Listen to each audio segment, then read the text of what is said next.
ఈరోజు పరిగిలో రైతుల్ని పరామర్శించడానికి, రైతులకు భరోసా ఇవ్వడానికి వెళ్తున్నటువంటి మమ్మల్ని ఇవాళ అన్యాయంగా అరెస్ట్ చేసేటువంటి ప్రయత్నం ఈ ప్రభుత్వం చేస్తా ఉంది. వాస్తవానికి ఇవాళ రేవంత్ రెడ్డి పాలన రాక్షస పాలనగా మారింది. ఇవాళ రాముడెవడో రాక్షసుడెవడో ఇవాళ నిరుద్యోగ యువకుల్ని అడిగితే చెప్తారు.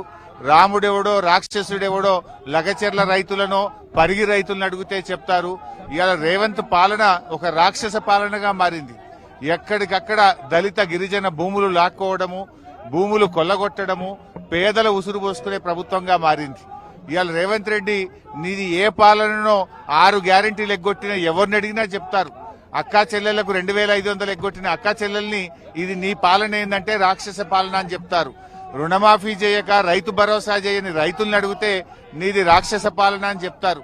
ఇవాళ నీ పాలన పోలీస్ పాలన, నీ పాలన రాక్షస పాలన, నీ పాలన గడీల పాలన, నీ పాలన దుర్మార్గ పాలనగా మారిపోయింది. ఇవాళ కనీసం ప్రజాస్వామ్యం లేకుండా పోయింది. ఈ రాష్ట్రంలో పోలీస్ రాజ్యం నడిపిస్తా ఉన్నావు. ఇవాళ కష్టాల్లో ఉండేటువంటి రైతుల్ని మాట్లాడించడానికి, పలకరించడానికి కూడా పోయేటువంటి విధంగా ఇవాళ మానవ హక్కులను కాలరాస్తా ఉన్నావు. ప్రజాస్వామ్యాన్ని కూని చేస్తా ఉంది ఇవాళ రేవంత్ రెడ్డి ప్రభుత్వం. కనీసం మేము మాట్లాడే హక్కు లేదా మాకు? అక్కడ ఆ బాధతో గత కొన్ని వారాలుగా నిరాహార దీక్ష చేస్తున్న రైతులకు పరామర్శించడానికి, భరోసా ఇవ్వడానికి, ఒక ధైర్యం చెప్పడానికి కూడా వెళ్లలేకుండా నడి రోడ్డు మీద ఇవాళ శాసనసభ్యులను, బీఆర్ఎస్ నాయకులను అరెస్టును తీవ్రంగా ఖండిస్తా ఉన్నాం. నిన్ననే ఆదిలాబాద్ మీటింగ్ లో ఏం మాట్లాడినావు?